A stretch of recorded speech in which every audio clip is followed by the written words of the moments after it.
Welcome to Astounding Stories of Space and Time. I'm Mordell, reading Storm Over Warlock by Norton. Chapter 3, To Close Ranks.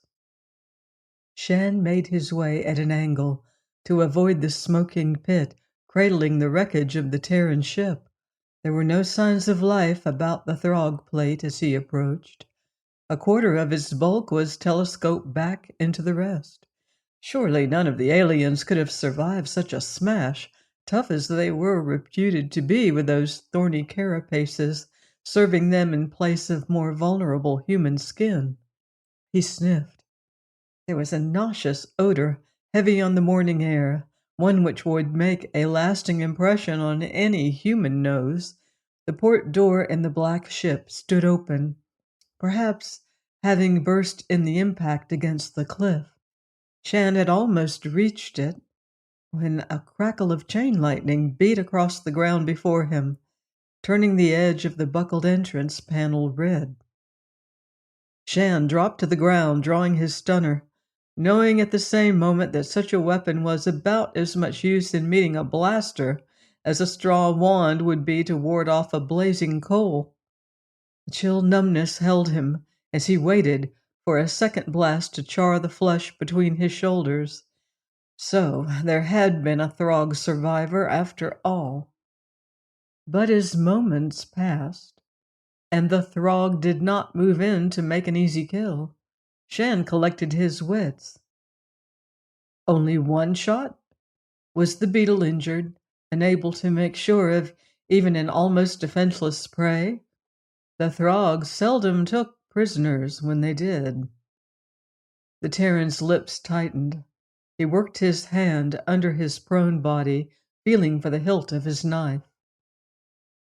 With that, he could speedily remove himself from the status of Throg prisoner, and he would do it gladly if there was no hope of escape. Had there been only one charge left in that blaster?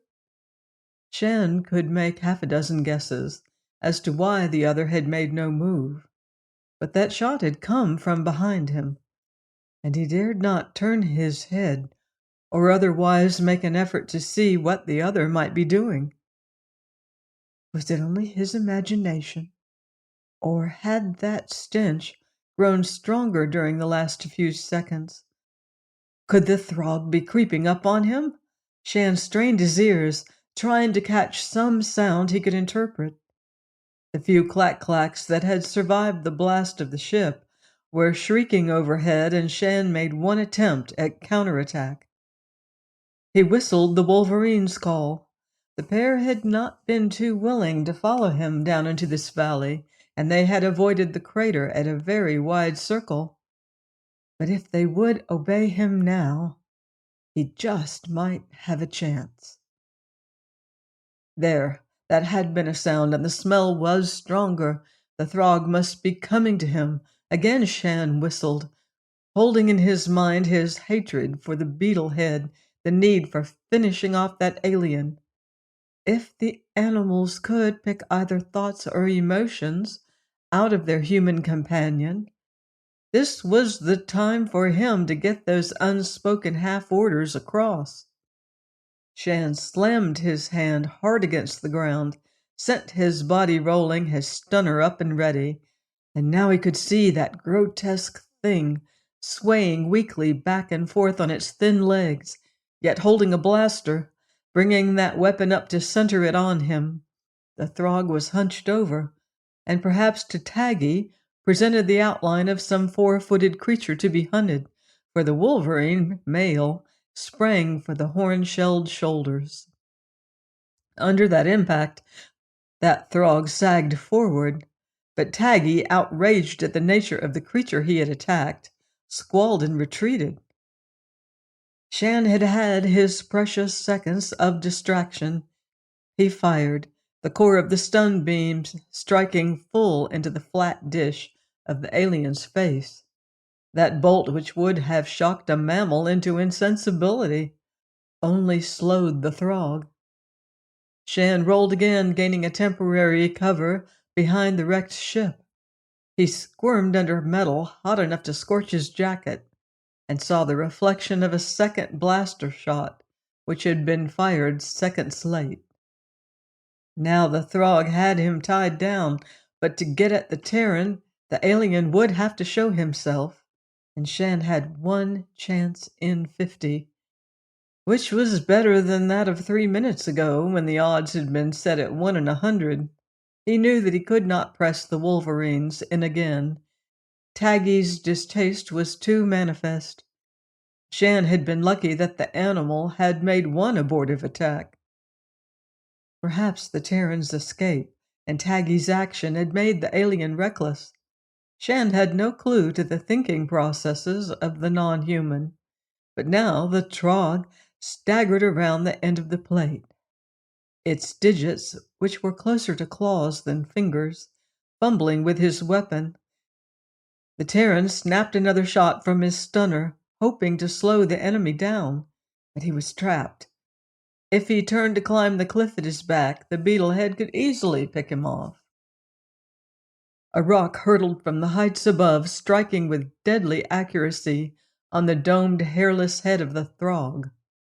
His armored body crashed forward, struck against the ship, and rebounded to the ground.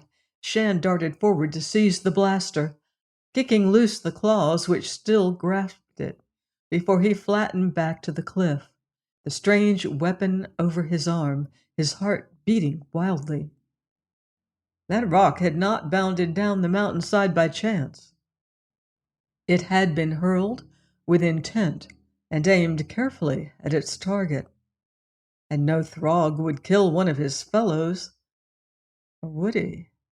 Suppose orders had been issued to take a Terran prisoner, and the Throg by the ship had disobeyed, then why a rock and not a blaster bolt? Shann edged along until the up-slanted, broken side of the Throg flyer provided him with protection from any overhead attack.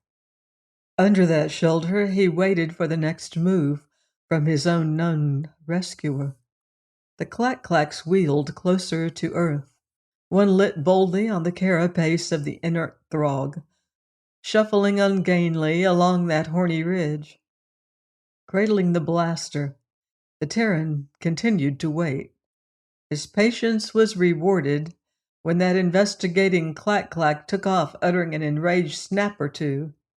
He heard what might be the scrape of boots against rock, but that might also have come from the horny skin meeting stone. Then the other must have lost his footing not too far above. Accompanied by a miniature landslide of stones and earth, a figure slid down several yards away. Shann waited in a half-crouch, his looted blaster covering the man now getting to his feet. There was no mistaking the familiar uniform or even the man. How Ragnar Thorvald had reached that particular spot on Warlock, or why, Shann could not know. But that he was there was no denying. Shann hurried forward.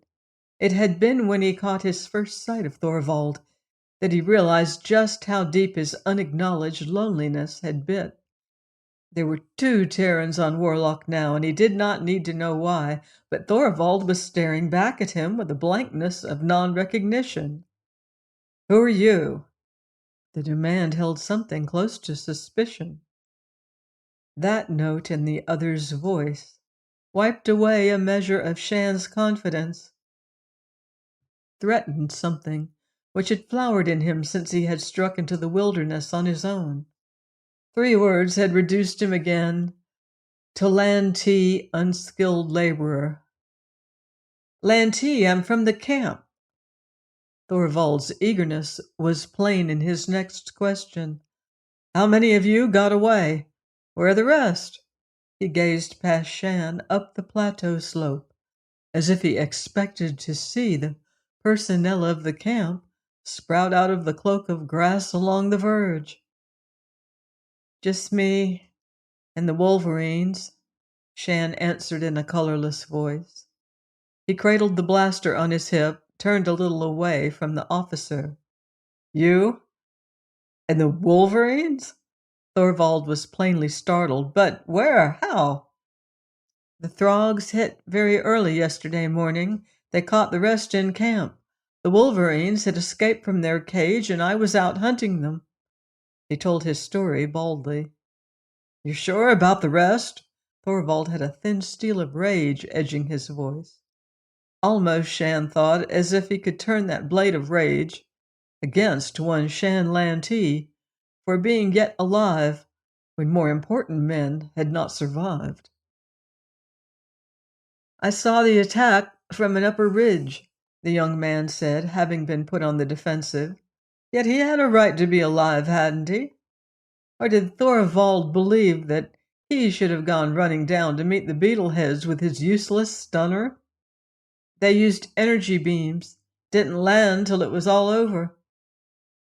I knew there was something wrong when the camp didn't answer our inter-atmosphere signal, Thorvald said absently. Then one of those platters jumped on us, breaking orbit, and my pilot was killed. When we set down on the automatics here, I had just time to rig a surprise for any trackers before I took to the hills. The blast got one of them, Shann pointed out. Yes, they'd nicked the booster rocket. She wouldn't climb again, but they'll be back here to pick over the remains. Shann looked at the dead Throg. Thanks for taking a hand. His tone was as chill as the others this time. I'm heading south.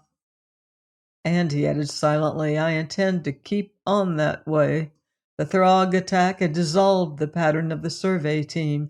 He didn't owe Thorvald any allegiance. And he had been successfully on his own here since the camp had been overrun.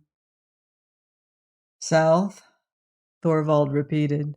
Well, that's as good a direction as any right now. But they were not united. Shann found the wolverines and patiently coaxed and wheedled them into coming with him over a circuitous route which kept them away from both ships. Thorvald went up the cliff, swung down again, a supply bag slung over one shoulder. He stood watching as Shann brought the animals in. Then Thorvald's arms swept out, his fingers closing possessively about the barrel of the blaster. Shann's own hold on the weapon tightened, and the force of the other's pull dragged him partly around. Let's have that. Why? Shann supposed that because it had been the other's well-aimed rock, which had put the Throg out of commission permanently, the officer was going to claim their only spoils of war as personal booty, and hot resentment flowered in the younger man. We don't take that away from here. Thorvald made the weapon his with a quick twist. To Shann's utter astonishment, the survey officer walked back to kneel beside the dead Throg. He worked the grip of the blaster under the alien's lax claws and inspected the result with the care of one arranging a special and highly important display. Shann's protests became vocal. We'll need that. It'll do us far more good right where it is. Thorvald paused and then added with impatience roughening his voice, as if he disliked the need for making any explanations. There is no reason for us to advertise our being alive. If the Throgs found a blaster missing, they'd start thinking and looking around. I want to have a breathing spell before I have to play query in one of their hunts. Put that way, his action did make sense. But Shann regretted the loss of an arm so superior to their own weapons. Now they could not loot the plate ship either. In silence he turned and started to trudge southward, without waiting for Thorvald to catch up with him. Once away from the blasted area, the wolverines raged ahead at their clumsy gallop, which covered ground at a surprising rate of speed. Shann knew that their curiosity made them scouts surpassing any human, and that the men who followed would have ample warning of any danger to come. Without reference to his silent trail companion, he sent the animals toward another strip of woodland, which would give them cover against the coming of any Throg flyer. As the hours advanced, he began to cast about for a proper night camp. The woods ought to give them a suitable site.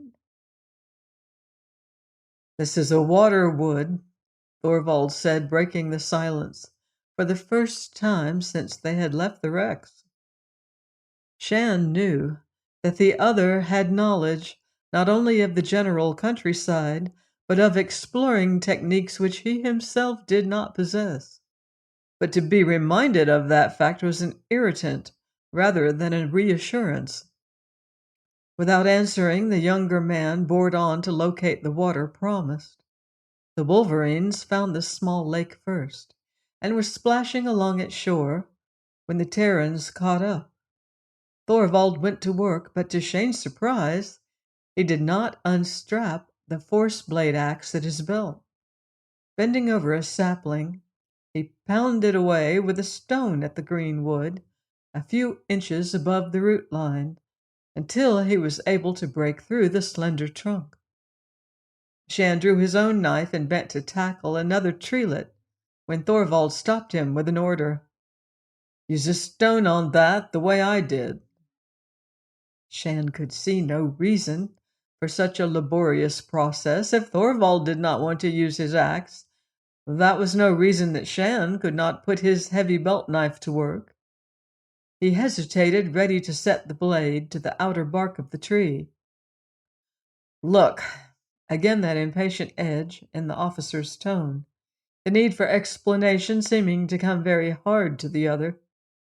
"Sooner or later, the Throgs might just trace us here and find this camp. If so, they are not going to discover any traces to label us Terran." "But who else would we be?" protested Shann. "There's no native race on Warlock." Thorvald tossed his improvised stone axe from hand to hand. "But do the Throgs know that?"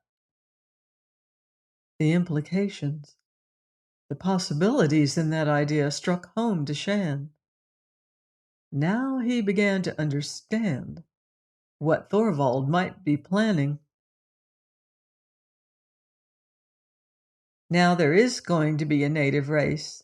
Shann made a statement instead of a question and saw that the other was watching him with a new intentness, as if he had at last been recognized as a person instead of rank and file, and very low rank at that, survey personnel.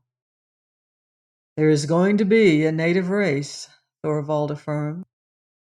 Shann resheathed his knife and went to search the pond beach for a suitable stone to use in its place. Even so, he made harder work of the clumsy chopping than Thorvald had. He worried at one sapling after another until his hands were skinned and his breath came in painful gusts from under aching ribs. Thorvald had gone on to another task, ripping the end of a long, tough vine from just under the powdery surface of the thick leaf masses fallen in other years. With this, the officer lashed together the tops of the poles, having planted their splintered butts in the ground, so that he achieved a crudely conical erection. Leafy branches were woven back and forth through this framework with an entrance, through which one might crawl on hands and knees, left facing the lakeside. The shelter they completed was compact and efficient, but totally unlike anything Shann had ever seen before, certainly far removed from the domes of the camp. He said so, nursing his raw hands. "An old form," Thorvald replied, "native to a primitive race on Terra. Certainly the beetleheads haven't come across its like before." "Are we going to stay here? Otherwise it is a pretty heavy work for one night's lodging." Thorvald tested the shelter with a sharp shake. The matted leaves whispered, but the framework held. Stage dressing. No, we won't linger here. But it's evidence to support our play. Even a Throg isn't dense enough to believe that natives would make a cross-country trip without leaving evidence of their passing. Shann sat down with a sigh. He made no effort to suppress. He had a vision of Thorvald traveling southwards, methodically erecting these huts here and there, to confound Throgs who might not ever chance upon them. But already the survey officer was busy with a new problem. We need weapons. We have our stunners, a force axe, and our knives, Shann pointed out. He did not add, as he would like to have, that they could have had a blaster. Native weapons, Thorvald countered with his usual snap. He went back to the beach, and crawling about there, choosing and rejecting stones, picked out of the gravel. Shann scooped out a small pit just before their hut and set about making a pocket-sized fire. He was hungry and looked longingly now and again to the supply bag Thorvald had brought with him. Dared he rummage in that for rations? Surely the other would be carrying concentrates. Who taught you how to make a fire that way? Thorvald was back from the pond, a selection of round stones about the size of his fist, resting between his chest and his forearm. It's regulation, isn't it? Shann countered defensively. It's regulation, Thorvald agreed. He set down his stones in a row and then tossed the supply bag over to his companion. Too late to hunt tonight, but we'll have to go easy on those rations until we can get more. Where? Did Thorvald know of some supply cache they could raid? From the Throgs, the other answered matter-of-factly. But they don't eat our kind of food. All the more reason for them to leave the camp supplies untouched. The camp? For the first time, Thorvald's lips curved in a shadow smile which was neither joyous nor warming. A native raid on an invader's camp, what could be more natural? And we better make it soon. But how can we? To Shann, what the other proposed was sheer madness. There was once an ancient service corps on Terra, Thorvald answered, which had a motto something like this: the improbable we do at once. The impossible takes a little longer. What did you think we were going to do? Sulk around out here in the bush and let Throgs claim Warlock for one of their pirate bases without opposition? Since that was the only future Shann had visualized, he was ready enough to admit the truth. Only some shade of tone in the officer's voice kept him from saying so aloud.